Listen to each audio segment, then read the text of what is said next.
Good day. Today we look at different types of reading skills. Our reading skills are skimming, scanning, comprehensive reading, and critical reading.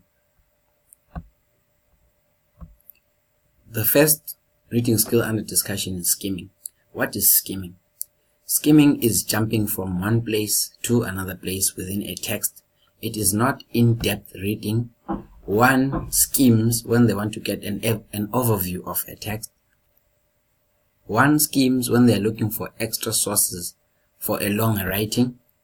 And one skims to save time. Usually a person who does skimming is looking for different parts or different sources to have a big or a long type of writing at the end of the day. So they engage in skimming for the purpose of finding sources suitable for that piece of writing. And to remember important points, one has to skim.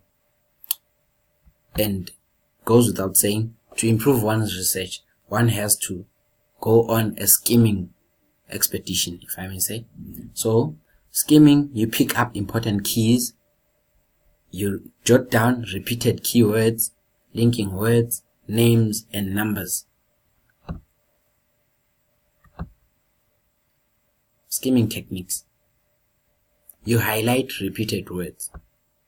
You note paragraph breaks. Highlight words you do not know. Highlight keywords.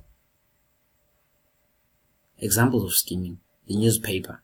One skims through a newspaper to quickly get the general news of the day. Magazines, to quickly discover which articles you'd like to read in more detail. Business and travel brochures, to quickly get informed. So skimming is that technique that one uses when they want to gather sources that they want to utilize ultimately for their document. We move on to scanning. Scanning is for locating a single fact. One rapidly runs their eyes over a text with a purpose. There is more searching and less reading. It's as if one is looking for something specifically in that text. Say maybe you're writing about cars, and then you go into a magazine, and then the magazine features fashion, everything really about life. But then for purposes of cars, one will quickly scan through the other pages till they get to a page which talks about cars. It's often done with familiar material. One often scans material which they are accustomed to.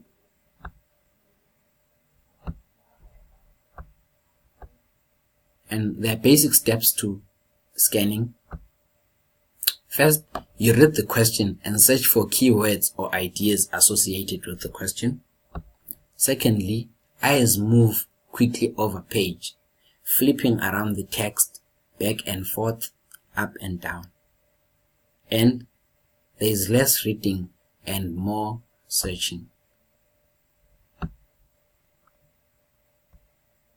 The next thing under discussion is comprehensive reading. From the word itself, here one is comprehensively reading a text. You read something to understand and remember it. You read with an understanding. You read every word carefully and you repeat reading that same piece of writing. One great thing about comprehensive reading is it improves vocabulary, because in this type of reading, one reads to understand, and it is about finding the main ideas and then in one's own words. You highlight important words, keywords, or phrases.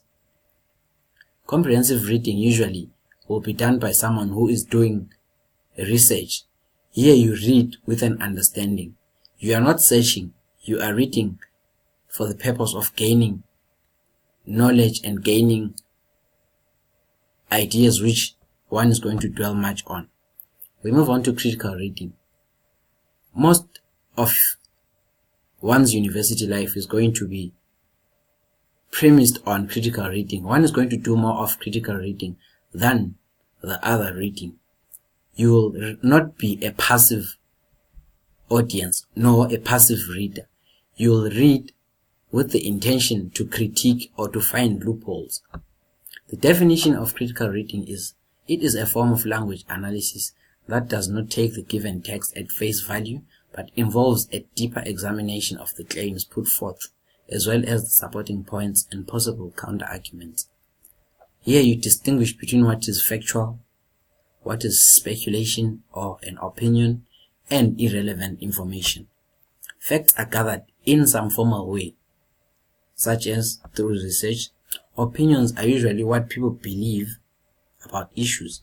In critical reading, we are not going to concern ourselves with opinions, rather with facts. Facts can usually be checked against evidence. Facts are the ones which evidence against them can be led to prove that they are really true. And then we move on to goals of critical reading.